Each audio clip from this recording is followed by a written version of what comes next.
करे ही बताओ। हाँ बोला। सुनले रहली त एमए उम्मे कुल फाइनल कैले है, इतना ज्यादा पढ़ाई कैले है, अतई का आखंड पाखंड के पीछे पड़ल है। सुन हम तो के बतावत है। सुनावा। हर पत्थर पूजे मिलल ना, हरे अजदिया सुगानिया।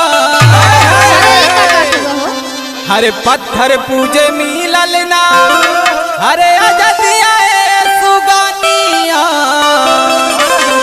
हरे पढ़िला भीम बाबा के किताबिया